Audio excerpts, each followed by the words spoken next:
Hey guys, how are y'all doing? This is Miss Michaela from the Downtown Huntsville Library, and I've brought a guest, Miss Autumn Animals from Autumn's Animals. That's me.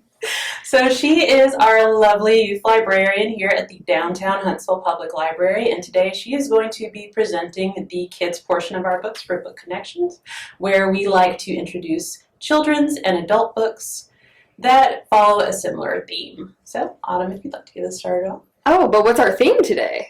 Oh, we have a good theme today, right? Yes, because this is September, and if you didn't know, September is Library Card Sign-Up Month.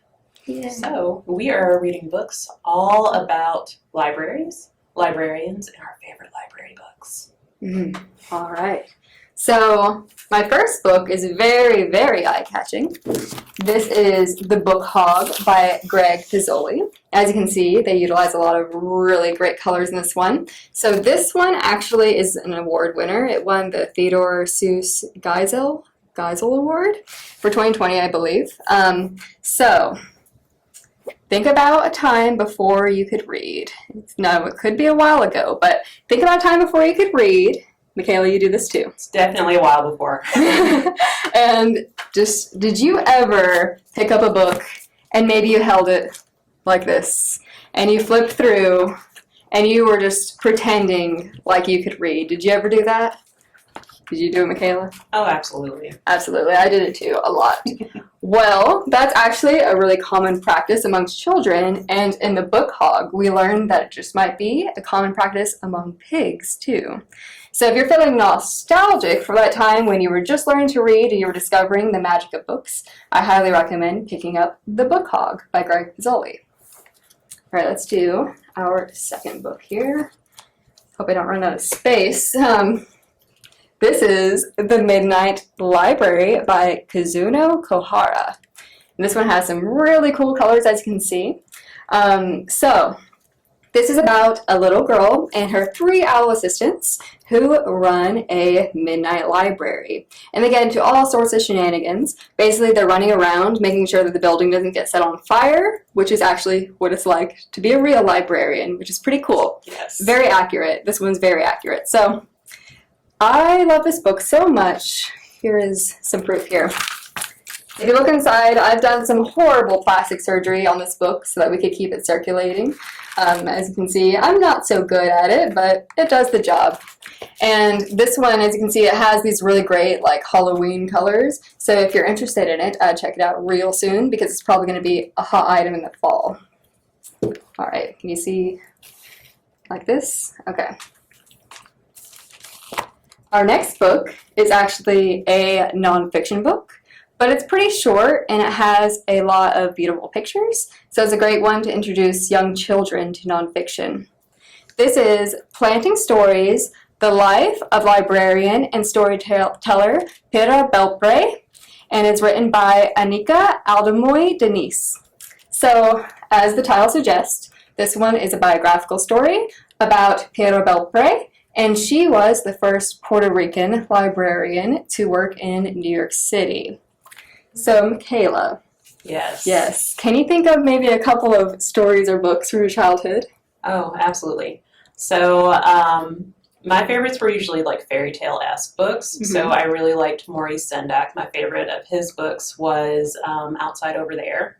Which the Labyrinth is based on that. So fans of the Labyrinth, check out Outside Over There. It's amazing.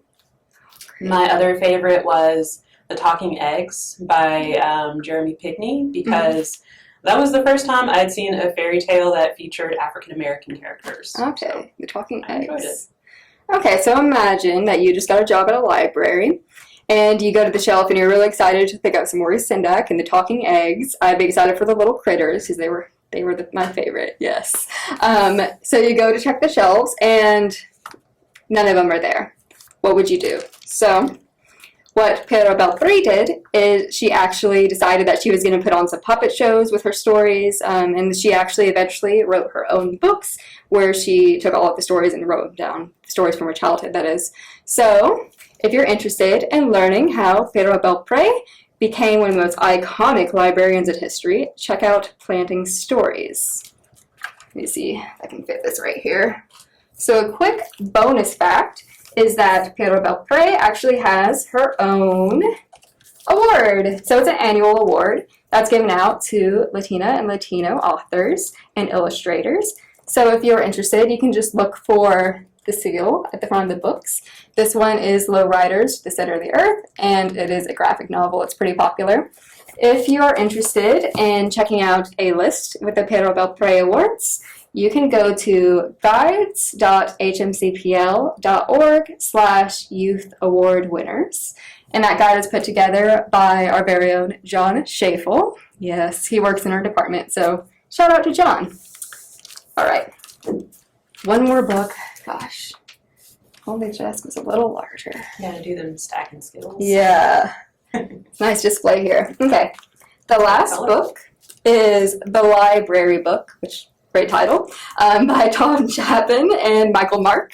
So this one is really great if you are musically inclined or if you really just enjoy like rhyming rhythmic texts. This is a story about a little girl who decides that she's bored one day, so she goes to the library. And when she goes there, she finds all of her favorite characters are there waiting for her. So what I really, really love about this book is that it does feature characters that you'd recognize, but they're sort of like great value characters because copyright and stuff. You know, we love copyright here.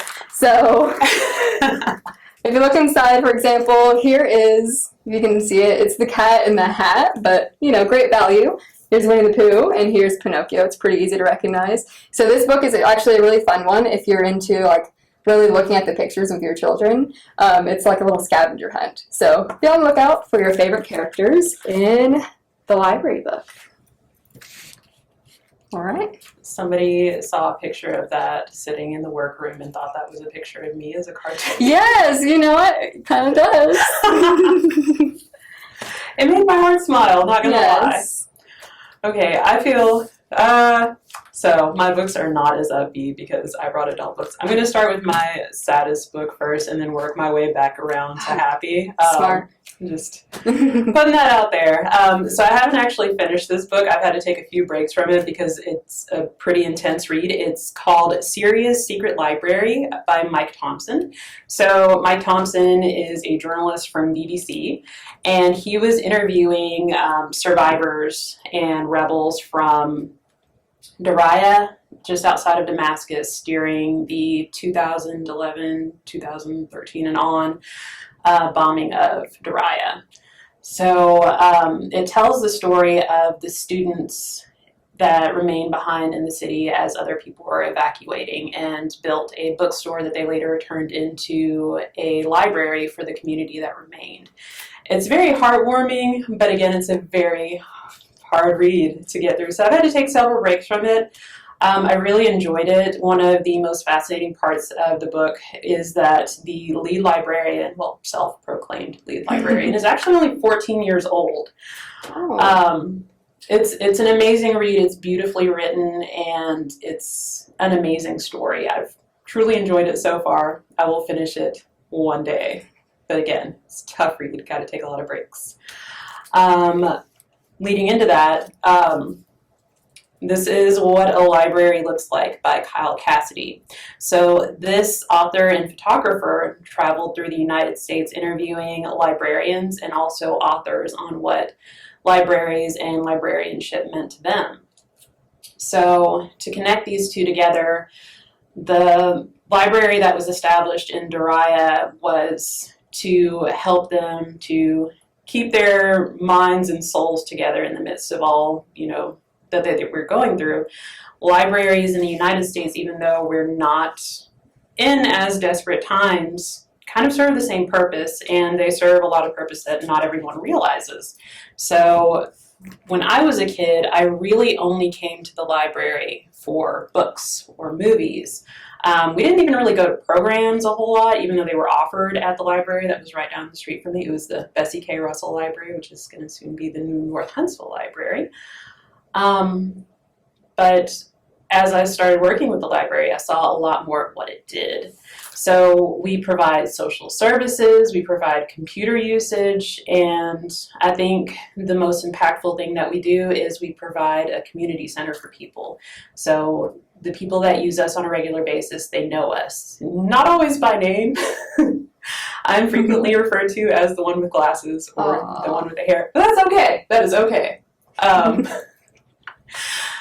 So people know us. They know us around town when they see us in stores, and we kind of are responsible for holding our community together in that light. So what are some things that you didn't realize the library provided until you started working here? I didn't know that we had the notary publics that work here, so they can notarize documents, and very recently they can do marriages now. I actually have some friends that just got married at the Madison Library a couple weeks ago, which I think is pretty cool and nerdy. Programs, I feel like I missed out a lot, same as Michaela. I missed out on a lot of those when I was growing up. We have some really great like STEM programs that are a lot of fun. In the Octobers, when it's not wild, like it is now, we have this thing. It's a teen masquerade ball, and it's so cool. And outreach and youth services. We put so much work into it, and I wish that we had something like that when I was in high school. I would have loved to have gone to something like that. Yeah. That's the fun part of being youth librarians now, is getting to do the programs, even if we didn't get to do them when we were kids. Yeah, So, yeah. The next book that I'm going to introduce to you is called I Work at the Public Library by Gina Sheridan. So in this, it's kind of a memoir. Gina Sheridan shares little anecdotal stories from her times working in the library. They're very funny. Some of them are very poignant and heart-touching and very relatable if you do or ever have worked at the library. Also, if you enjoy this book, you should watch Ask a Librarian on our YouTube channel. And if you like Ask a Librarian on our YouTube channel, you should try this book. So, was it going to stand? I don't know. Maybe Oh. if we believe it'll stand until I lift this book. Oh, good. Let's see. I'm going to keep looking at it. Pretty good. So, relating to your book, the yes. Atlanta story, the last book I'm going to introduce is technically a kid's book, but I'm going to introduce it as an adult book because I read it as an adult and I still learned from it. It's called Schomburg, The Man Who Built a Library. It is written by Carol Boston Weatherford and illustrated by Eric Velasquez. So Schomburg was actually Afro-Latin. He was Afro-Boricuan, so he was from Puerto Rico as well. Oh.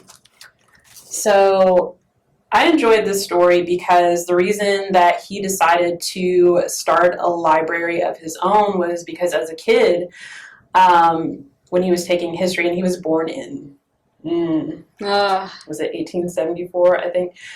When he was learning history, every time he learned something, it was featuring white people, and black and brown people were completely cut out from the books and the stories that he was hearing. And he would always ask his teachers, like, why are none of the people in these stories and in this history brown like me? And they told him that no African-American or person of color had ever done anything historically significant. And of course, he realized that was a lie. So he made it his life's effort to go out and find the stories. And he didn't just stop at books that he collected. He collected pamphlets, letters, art, everything he could, because he understood the importance of representation. It is so very important that children of all walks of life are able to see themselves represented around themselves. So in movies, in books, in art, everywhere. So he made that happen when he left Puerto Rico and came to New York. He got really familiar with all of the artists and authors and educators that were involved with the Harlem Renaissance, and he built this amazing network of like-minded people to build a collection to inspire the future. And it's an amazing story. The pictures are beautiful, and it's a big part of what we do as librarians. Autumn actually orders kids' DVDs. I order juvenile and young adult graphic novels for the library system. And we always have to pay attention to making sure that everyone that walks through our doors can see at least a little part of themselves represented on our shelves, because we are here for our community. So thank you so much for joining us during our book talk. Do you have anything else to add? No, very well spoken, Michaela. All right, thank you guys. Make sure you like and subscribe. I hope you can join us next time. Smash the like button.